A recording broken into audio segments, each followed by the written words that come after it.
Cayetano has evinced his desire to Well, interpolate. full disclosure then, I'm trying to be non-partisan. I ran as an independent last election, no political party. But I did vote for the president in 2016. No? So I saw the SOJ raising his hand. Would you like to give your comment now? Or I'm actually going to ask him questions on this. Then I'll ask the chair to give you time to rebut. I would or like to hear your questions Okay, and answers. thank you for that. So sir, tayo ba nag-meet na rin ba tayo? I don't think so, sir. I don't think so. So yeah, yes, so I don't mean to be rude, and I thank you for your, volunteering your opinion. Kasi nga, basically there's so much confusion. So we're trying to get through the confusion, not only for today but also for tomorrow, to make sure that we respect our constitution and everyone's right is protected. So my first question: do we, in this room, do we all agree that if there's conflict between international law and our constitution will prevail? Yes, Your Honor, that's the doctrine of constitutional supremacy.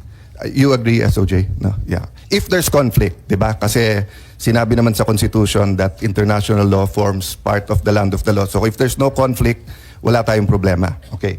So having said that, one of the fundamental or yung anchors or foundations of the Philippine Constitution, also from the U.S. Constitution, is Section 1 of the Bill of Rights, that no person shall be deprived of life, liberty, or property without due process of law, nor shall any person be denied equal protection of law. Agree, sir? Yes, Your Honor. Okay. So, when we arrest someone, we're depriving him of liberty.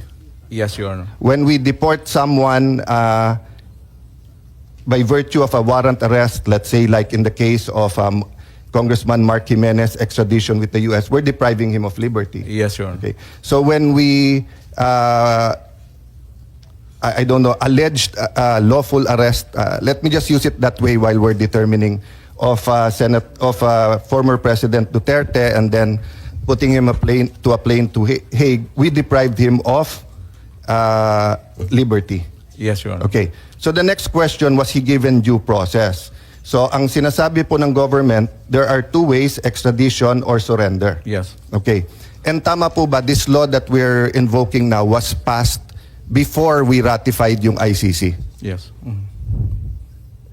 This law was prior to the ICC, no? Judicial Notice, Republic Act 9851. 9851. No? I mentioned that because in the interpellation of, I think it was Senator Gordon and Senator Loren, and then meron din Senator Miriam, it was made clear doon na kailangan magpasan pa ng ibang legislation for the pag mag-a-arrest.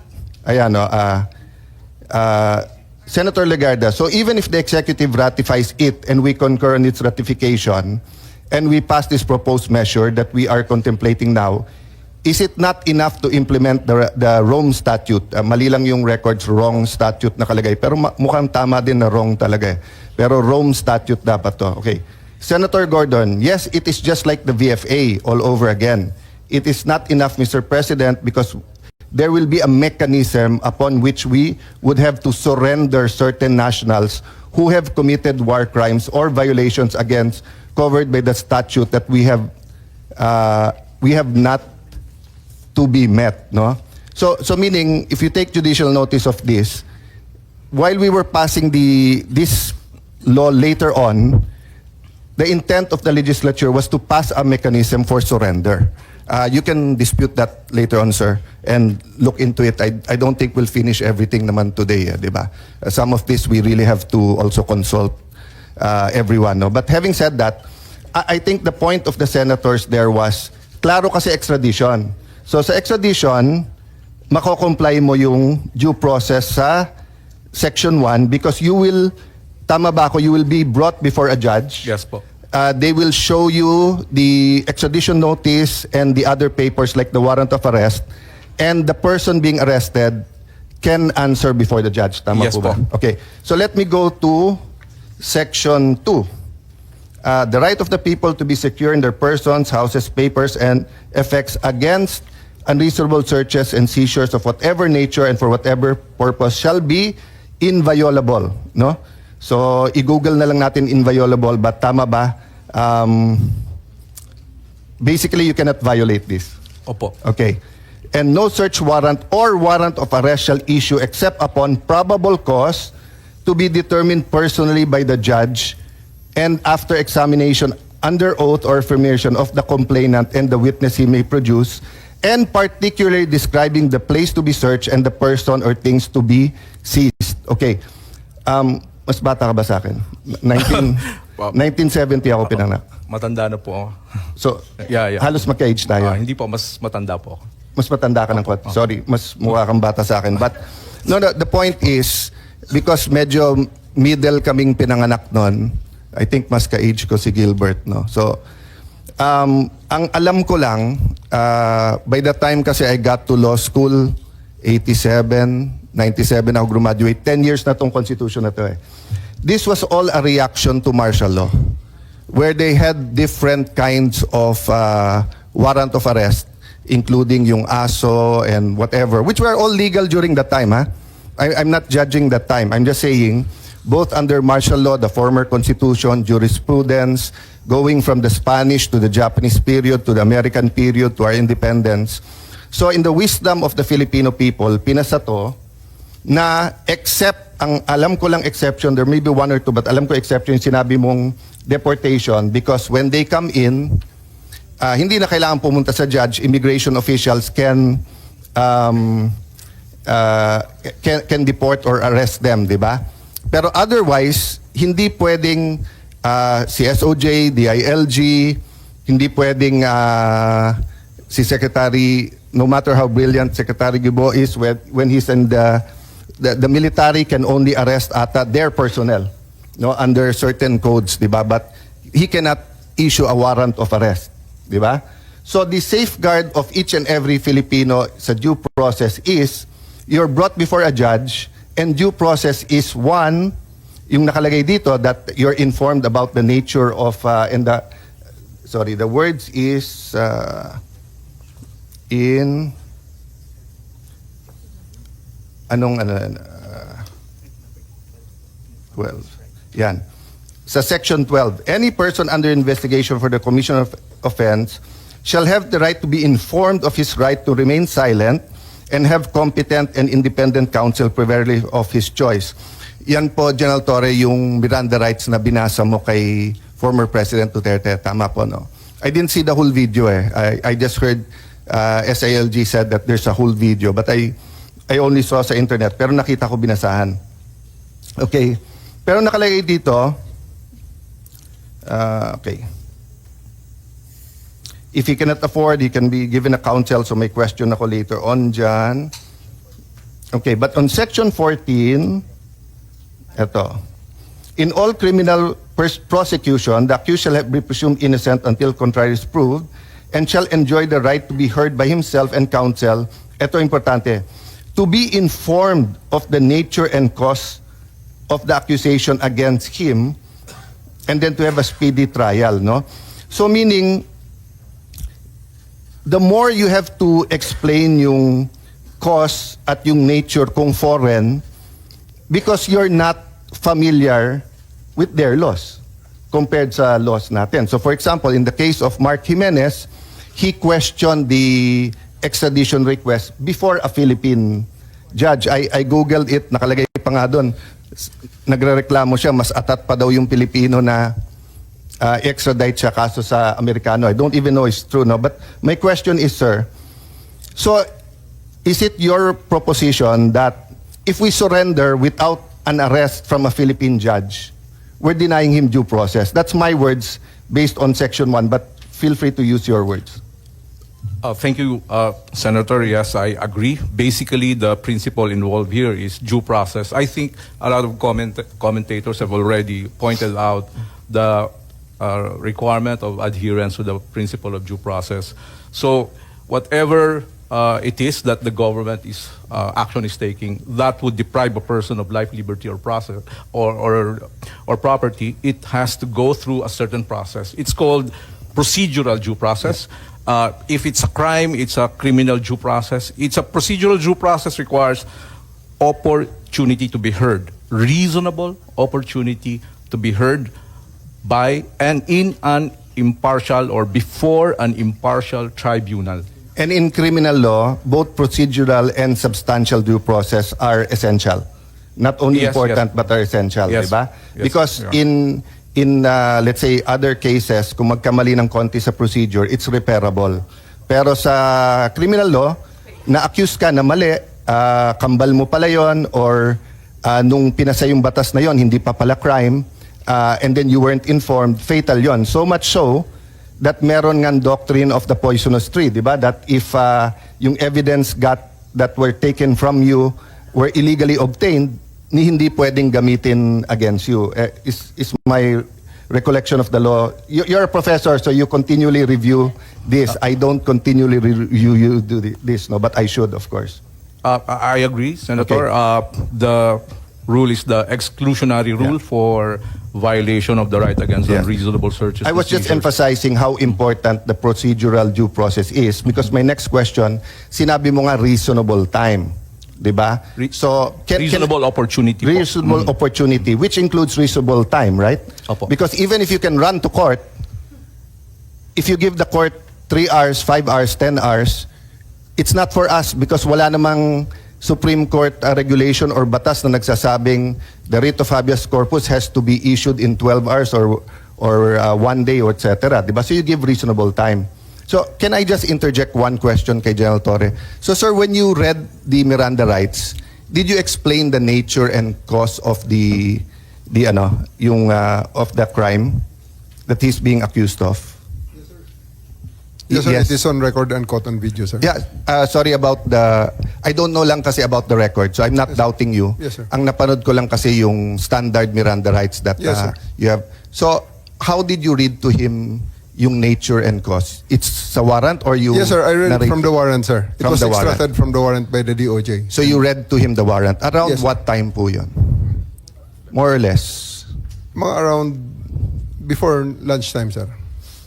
So nung hinuli mo pa lang, binasa nyo na sa kanya yung warrant?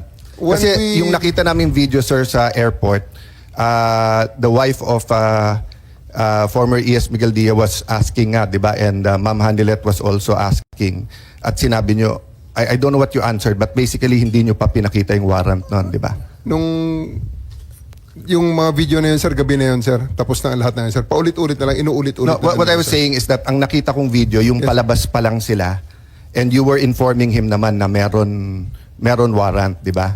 Palabas sa tube, sir. Sa tube, oo. Nung palabas sa tube, sir, when the party of the former president is going out of the tube, doon, sir, sa mismong junction ng tube at saka yung moving junction, sir, ng tube, he was already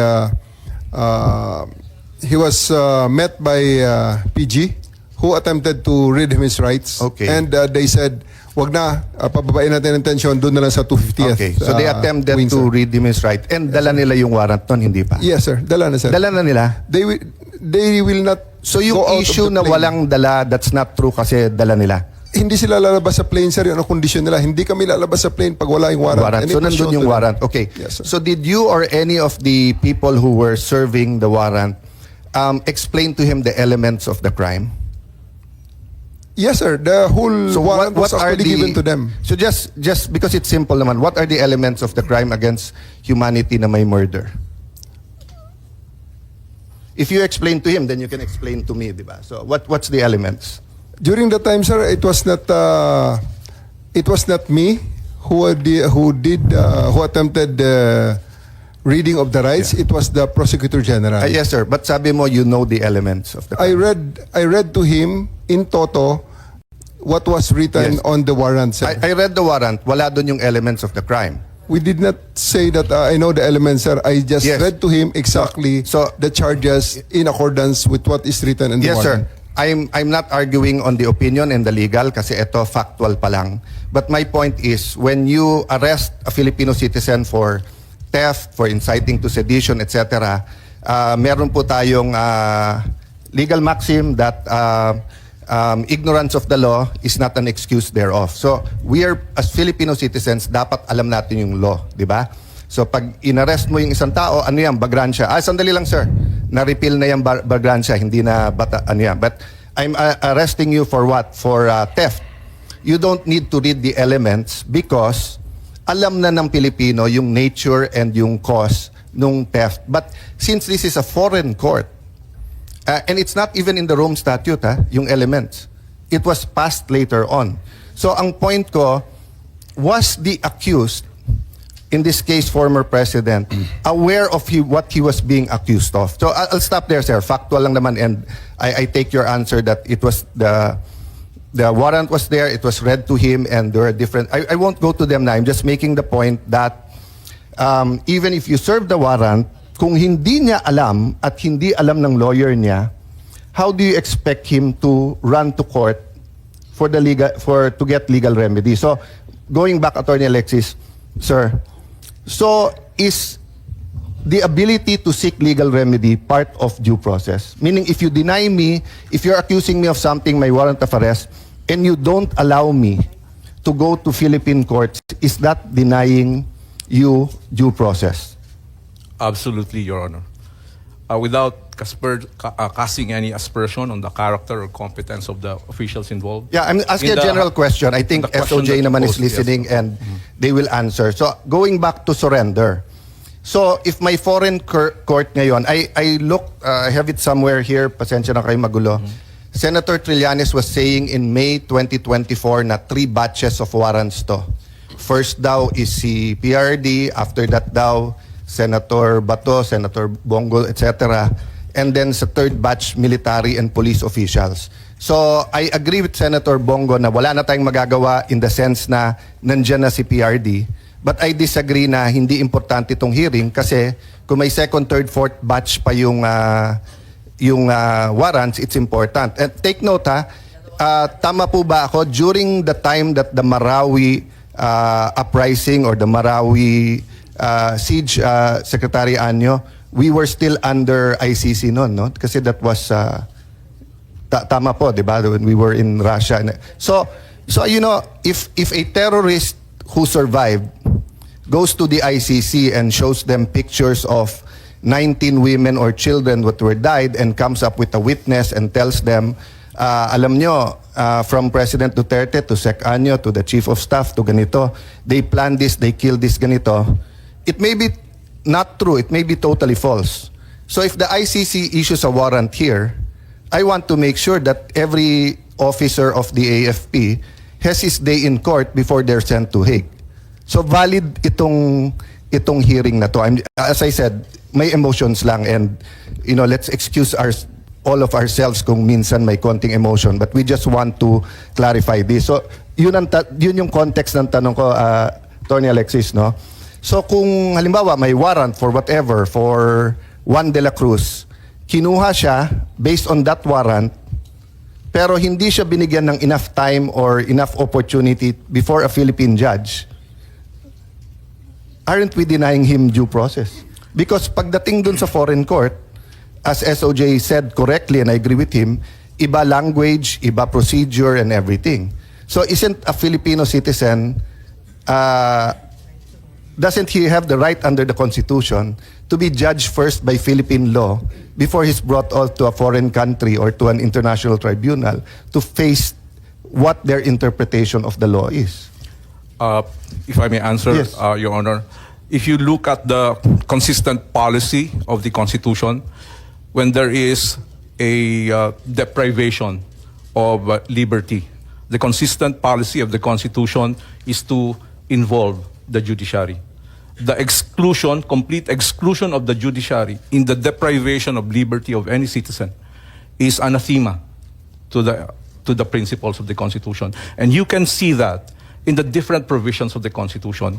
You can see that in the requirements for the warrant of arrest, due process, liberty of abode, criminal proceeding, criminal due process, even in the period when the privilege of the writ of habeas corpus is suspended, the Constitution mandates the government to file charges against the person. So, Ma'am, last two always. questions. Yeah. Sorry to interrupt. Constitution. Yeah. Yeah. Last Thank two you. questions or three, then opportunity for SOJ. No? So, yung pong... nagugulat ako kasi even those who claim to be human rights activists, pinopost nila to sa Facebook. Again, hindi ko nila lahat. I admire many human rights activists, but even even some na very well known, no? If I'm not mistaken, even former Senator De Lima, more or less may ganitong tema. Bakit si Duterte ba may alam na due process nung pinatay silang mga to? 'Di ba? Bakit siya ngayon humihingi ng due process? So my next question is due process only for the innocent, only for the saints, or even first of all, President Duterte is presumed innocent. But assuming 5 times na convicted drug lord, rapist, torturer, etc., nahuli ng PNP, under our Constitution, dapat ba may due process pa rin siya? Yes, Your Honor, if you look at the text of the Constitution, there are no names that are excluded from its application. So even if a person, whether he's a private citizen or government, is accused of not giving due process, that's the beauty of the Constitution, di ba? Opo. That everyone should be given due process. Opo. Oo. So I just want to make that clear kasi nga, sabi ni Secretary De Lima, walang due process sa kanya. But if you go before that, nung iniimbestigahan pa lang niya si President Duterte when she was CHR and she was DOJ, wala naman siyang final na kaso. So sabi naman ni President Duterte, nung mayor pa lang siya, wala akong due process. Sinasabi na niya na guilty ako. So nung siya naman yung naging presidente, eto naman nakulong, ang sinasabi naman niyang walang due process si Duterte. So ang point ko lang, if we as Filipinos do not demand due process for everyone, DOJ and the government is not saying that they denied, but I'm just saying, no, mali yung argument sa Facebook na pag ikaw hindi mo binigyan ng due process yung kalaban, ikaw hindi ka na pwedeng kumuha ng due process. Iba po yun. Meron doctrine sa batas that those to come to court should come with clean hands. That's a different application. Anyone can come to court asking for due process, di ba? I wanted to clear that up lang, and I ask you that, Dr. Alexis, for 2 reasons. One, attorney, because you're a constitutional law professor. Number 2, if I ask SOJ, baka ispin nung iba and they tell na meron o wala si Duterte. I'm not talking about Duterte, I'm talking about every single Filipino deserves due process. Okay. My next question is, will the Interpol, or I don't want you to make a judgment sa Interpol, no? If any foreign entity, no, comes to us and asks for an arrest, is it non-cooperation with them if we say may provisional arrest, we have him in custody, but a Philippine judge has to decide whether or not we can turn him over to you? If I may, Your Honor, international conventions actually respect compliance with the domestic laws. Even the Rome Statute, in the cooperation, the requirement is application of the laws of the country, of the custodial state. So it's up to the custodial state how to comply. There is no issue that we should comply with all these international obligations. That's not the dispute. The dispute is how to comply. And the manner of compliance is governed primarily, of course, by the Constitution, the highest law of the land. And that's precisely why the diffusion notice stated provisional arrest or extradition, because so this is the parallelism of what I want to make. If the ICC knows na pwedeng provisional arrest or pwedeng extradition, they give it sa Interpol, hindi naman magagalit ang Interpol kung nagbigay silang red notice at ang sagot mo sa Interpol, we have him under custody but we cannot release him to you unless a Philippine court so orders, or unless we give him enough time to seek legal remedy. Because of course, if the person doesn't seek legal remedy, para na rin yung sinurrender. Because the whole argument is that we're just helping Interpol. So I just wanted to clear that up. And again, ang hirap ng Facebook o media interview kasi hindi nakakasagot yung kabilang side. Eto, we can, I'll stop there, Madam Chair. So the point I want to make, and this is my personal stand, and I hope in a less emotional and more academic setting also, Mr. Secretaries, we can determine that, because part of life, liberty, and ano ba yung ginamit natin? Iba kasi yung sa US, di ba? Oh, sila may pursuit of happiness. Tayo, life, liberty, and property is the peace of mind 'Di ba? The peace of mind na dito at least sa bansa ko, syempre hindi mo kontrolado kriminal. Diyan pumapasok, Sir Marbil, yung peace and order, assurance, etc. But at least alam ko, hindi ako pwedeng biglang arestuhin dito tapos i-try wherever, 'di ba?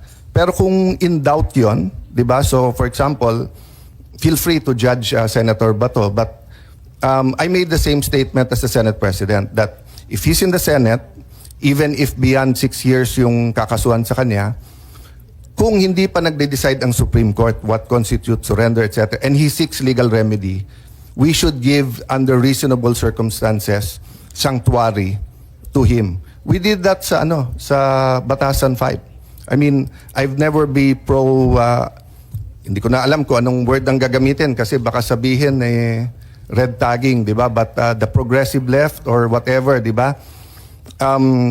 During the time of President Gloria Macapagal-Arroyo, we were together, Secretary, di ba, na we weren't looking at their ideology, we weren't looking at guilty ba sila o hindi, we were looking at the institution and the, what you call this, the balancing ba na pag medyo sigurado na legal yung pag-arrest, etc., tayo mismo kumakausap sa kanila na lumabas na kayo dito. I think that's what happened with Senator De Lima. No? I'll stop there. Napakaraming issues.